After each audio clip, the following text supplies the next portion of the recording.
of India, chapter 2. Already in the first chapter we get to know about the location of India, where India is located, which countries are nearby us, about the different states of India, union territories of India and all. In this chapter we are going to read about the different landforms or the different features present in our country. As we already know that India is a very vast country with varied landform. The meaning of the varied landform is in India we are having different kind of the terrain or different kind of the landform. Like in case of ours, we are living in a landform that is a plain area. In case of if you will go to the Darjeeling or if you will go to any other place like in the hilly area, this area it's a mountain area. If you will go to the southern part of the India, you will find that India is a plateau region.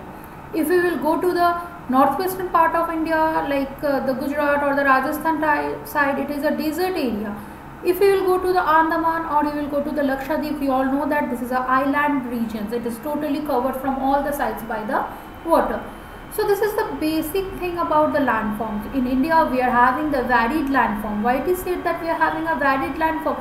Because we are having vast mountain stretch, then we are having the northern plain where we are living. We are having the peninsular plateau in the south, we are having the Indian deserts in the northwest, we are having the coastal plains in both the side of the peninsular plateau, as well as we are having the islands, that is the islands group of India, Lakshadweep and Andaman.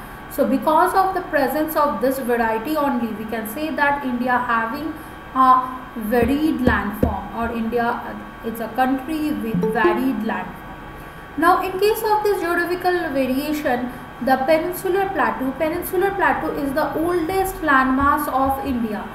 Which is the oldest landmass of India? That is the peninsular plateau, because when was the other landforms was not present in India, that time this peninsular plateau was only there. Now in case of this peninsular plateau is the most rigid area of the India. It is the most stable land block of India. After peninsular plateau, the Himalayas forms. In case of the Himalaya, we know Himalaya is geologically very much young, as well as it is an unstable zone. Why? Because every time we have seen that the earthquake, any kind of the plate tectonic activity done over there. You will find in Himalaya the peaks are there, deep valleys are there, fast flowing rivers are there, which supports the thing that Himalaya is actually in its very youthful stage. The third thing that we are having, that is the northern plain. After Himalaya we are having the vast northern plain. Now what is the characteristics of this northern plain? This northern plain is formed by the rivers which is flowing from Himalaya only, the Ganga, Brahmaputra and Indus, and by the depositions of the alluvial, this northern plain formed. And peninsular plateau as I said, it is the oldest landmass. It is made up of igneous and the metamorphic rock. Maybe you all know that the peninsular plateau is actually formed due to the volcanic eruption. After in the geological past, after the tectonic activity, volcanic eruption occurred, and due to that volcanic eruption the lava covered the entire southern part of our country, and by this way only this peninsular region have formed. So this is a basic introduction of the chapter where we have seen that India having a varied type of the landforms, and in this landforms the peninsular plateau is the oldest part. After peninsular plateau the Himalayan mountain form, that's why it is not a stable zone of India, and after Himalaya the northern plains of India is formed. Now the major physiographic division. The physical features of India can be grouped into the 6 parts. What are the 6 physical regions? The first one is the Himalayan mountain, the second one is the northern plain, the third one is the peninsular plateau, the fourth one is the Indian deserts, next it is the coastal plain land, and as well as it is the islands of India. Now let's see the PPT. In case of our country, we are, like I said, we are having the mountains, plain, plateaus, deserts and the island. And in case of this landmass is formed in the different geological periods only, at the different ages actually.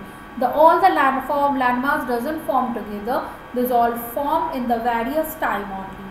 And this landmass actually having the various like physical variation only. This all are the 6 main landmass or the physiographic features or physiographic divisions of India: Himalayas, northern plain, peninsular plateau, Indian desert, coastal plain as well as the island. You can see this map. In this map, this brown color area, it's totally the Himalayan region, the northeast part of the India. This entire stretch is the part of the Himalayan region. These all are the other mountains that is present in the southern India, but this particular area it comes under the Himalayan region. The next one is the northern plain. Which part is called northern plain? The down of the Himalaya, this region it's called northern plain. This where you can see this rivers are flowing, because due to the deposition of the rivers only this area forms. So this entire UP, Punjab, Haryana, West Bengal, Bihar, these all parts of Assam, this all comes under the northern plain.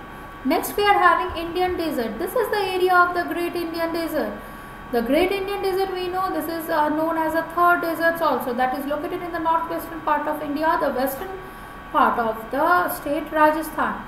After Indian deserts, we are having the peninsular plateau, this triangular shaped landmass of India which is located in the south of the India. This is called the peninsular plateau or the Deccan plateau, this triangular part. Now the coastal plains, the side of the coast, the places which is along with the coast, that is areas are called the coastal plain. In middle there is a peninsula and the outer range of the peninsula is the coastal plain, and the last one is the island. You all know that this is the Lakshadweep island and this is the Andaman Nicobar island. These all are the landmass which is covered from its all the sides by the water.